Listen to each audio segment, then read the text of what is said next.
ሰላም እንዴት ናችሁ? እንኳን ወደዚህ ቻናል በደህና መጣችሁ።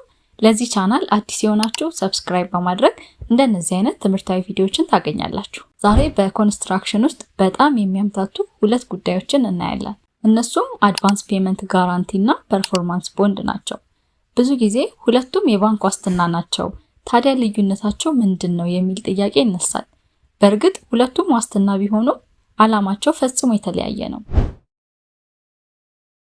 ኮንስትራክሽን ፕሮጀክት ብዙ ገንዘብ የሚፈልግ ስለሆነ ክላየንት እና ኮንትራክተር ሁለቱም እንዲሁ እርስ በርሳቸው መተማመን ብቻ አይበቃም።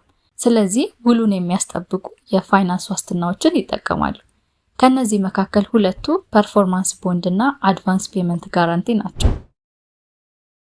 ፐርፎርማንስ ቦንድ ማለት ኮንትራክተሩ በውሉ መሰረት ስራውን በትክክል እንደሚያጠናቅቅ ለክላየንት የሚሰጥ ዋስትና ነው። ይህን ዋስትና በተለምዶ ባንክ ወይም ኢንሹራንስ ካምፓኒ ይሰጣል። በብዙ ውሎች የኮንትራቱን ፕራይስ 10% ያህል ይሆናል። ነገር ግን መጠኑ በውሉ ላይ ይወሰናል።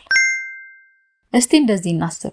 ክላየንቱ 100 ሚሊዮን ብር የሚያወጣ ፕሮጀክት ሰጥቷል። ኮንትራክተሩ ከጥቂት ወራት በኋላ ስራውን ቢያቆም ወይም በውሉ መሰረት ባይሰራስ? ክላየንት በጣም ትልቅ ኪሳራ ይደርስበታል።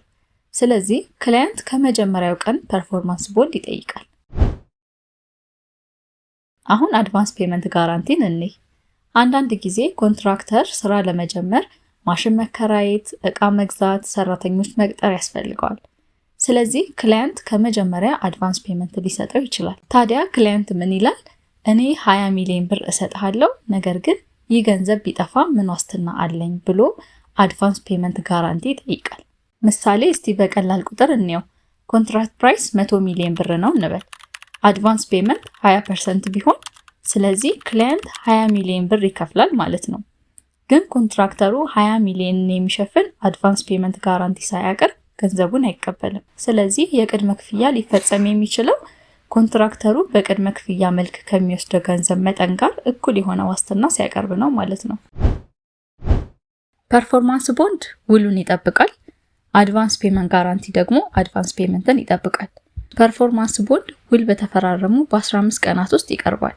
አድቫንስ ፔመንት ጋራንቲ ደግሞ አድቫንስ ፔመንት ከመከፈሉ በፊት ይቀርባል። ፐርፎርማንስ ቦንድ በጥሬ ገንዘብ ሊሆን ይችላል፣ በቼክ፣ የባንክ ዋስትና ሰነድ ወይም በቅድመ ሁኔታ በሚዘጋጅ የመድን ቦንድ ሊሆን ይችላል። እንዲሁም አድቫንስ ፔመንት ጋራንቲ በቼክ፣ ያለ ቅድመ ሁኔታ የሚቀርብ የባንክ ዋስትና ወይም በቅድመ ሁኔታ የሚዘጋጅ የመድን ዋስትና ሊሆን ይችላል። ይህ ብዙ ሰዎች የሚያምታታቸው ነገር ነው። ፕሮጀክት ውስጥ ፐርፎርማንስ ቦንድ ይኖራል፣ አድቫንስ ፔመንት ጋራንቲም ይኖራል። ሁለቱም የተለያየ ዓላማ ስላላቸው አንዱ ሌላውን አይተካም። ፐርፎርማንስ ቦንድ ስራው በውሉ መሰረት ከተጠናቀቀና በኮንትራቱ የተገለጹ ቅድመ ሁኔታዎች ሲሟሉ ይለቀቃል። አድቫንስ ፔመንት ጋራንቲ ደግሞ አድቫንስ ፔመንት በኢንትሪም ፔመንት ሰርቲፊኬት ውስጥ አድቫንስ ሪፔመንት በመቀነስ ሙሉ በሙሉ ከተመለሰ በኋላ ይለቀቃል። ስለዚህ አጠቃላይ ስናየው ፐርፎርማንስ ቦንድ ክላየንቱን ከኪሳራ ይጠብቃል፣ እንዲሁም ለኮንትራክተሩ ደግሞ እርግጠኝነትን ይፈጥርለታል። አድቫንስ ፔመንት ጋራንቲ ደግሞ ክላየንቱ የሰጠውን አድቫንስ ፔመንት ይጠብቃል። ሁለቱም የተለያየ ዓላማ ቢኖራቸውም በኮንስትራክሽን ኮንትራክት ውስጥ በጣም አስፈላጊ ናቸው። ይህ ቪዲዮ ከጠቀማችሁ ላይክ፣ ሼር እንዲሁም ሰብስክራይብ በማድረግ ጥያቄዎቻችሁን ደግሞ ኮሜንት ላይ ጻፉልኝ። አመሰግናለሁ።